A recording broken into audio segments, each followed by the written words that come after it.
নতুন টাকা ছাপিয়ে দেশের ৬টি দুর্বল ব্যাংকে ২২,৫০০ কোটি টাকা দেওয়া হয়েছে। আজ বৃহস্পতিবার বাংলাদেশ ব্যাংকে আয়োজিত এক সংবাদ সম্মেলনে একথা জানান governor doctor Ahsan S Mansur. Governor বলেন, আমরা দুর্বল ব্যাংকগুলোকে তারল্য সহযোগিতা দিচ্ছি।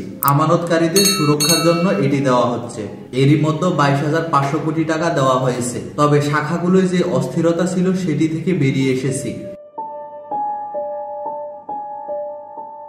শাখাগুলোয় রবিবার থেকে সবাই নিজ নিজ চাহিদা অনুযায়ী টাকা পাবেন। আহসান এস মনসুর বলেন, আমানতকারীদের টাকা নিরাপদে আছে, আপনারা নিশ্চিন্তে থাকুন।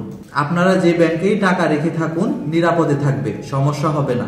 আপনাদের যতটুকু টাকা প্রয়োজন ততটুকুই তুলুন। আমানতকারী টাকা নিয়ে সমস্যা নেই, এই নিয়ে মাথা ব্যথা আমাদের। আমানতকারী টাকা সুরক্ষিত থাকবে। তবে একবারে একসঙ্গে সবাই টাকা উত্তোলন করতে গেলে কোনো ব্যাংকই টিকবে না।